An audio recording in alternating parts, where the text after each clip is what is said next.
It was about August 25th. I was hanging out at my girlfriend's house on leave from Iraq, and one of the ladies that was attending started to leave, and she opened the door, and I heard a woman screaming, fire, fire.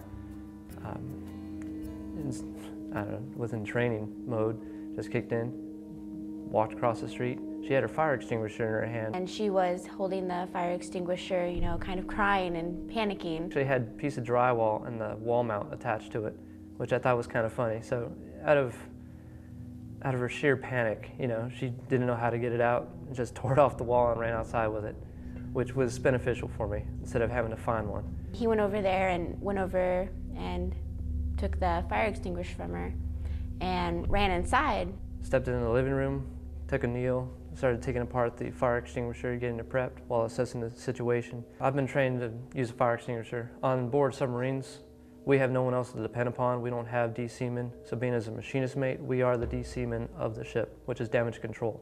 I realized that maybe I could possibly be a help, but I went inside and grabbed our fire extinguisher as well to hope that it could help. It was a pretty good sized fire. I stepped in 4 feet away, started sweeping motions with the fire extinguisher, ground level up, got to about the stovetop level, had to come out because I was out with the fire extinguisher. I could hear him yelling from inside saying he was out, that he needed another one. So I came inside from the door right there and handed it to him.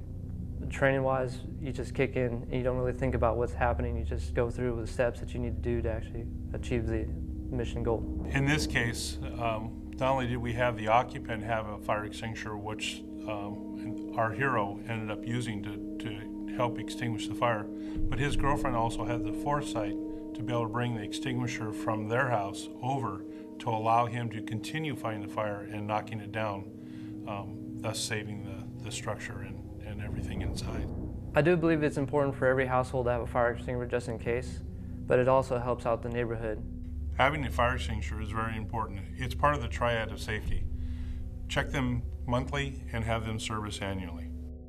I was coughing up a storm. It didn't feel too great afterwards. I didn't really bring any kind of respiratory, and it wasn't until after I got the fire extinguisher that I actually donned a wet towel. But still, it doesn't really help when you have burning insulation present in the air. But other than that, it felt great that I'd actually be doing what would be the word? A good deed of the day. No, I do not consider myself a hero. There's plenty of other people that have done a lot more. I just did something, I was in the right place at the right time, and I've been trained to do it, and it's not really being a hero, it's just taking the steps necessary to get the job done and helping other people out. The heroes are the ones that are still over across the water and the sands fighting for our country. That's how I believe the heroes are. Because many of the heroes are the ones that are not coming home to their families. That's what I believe a hero is.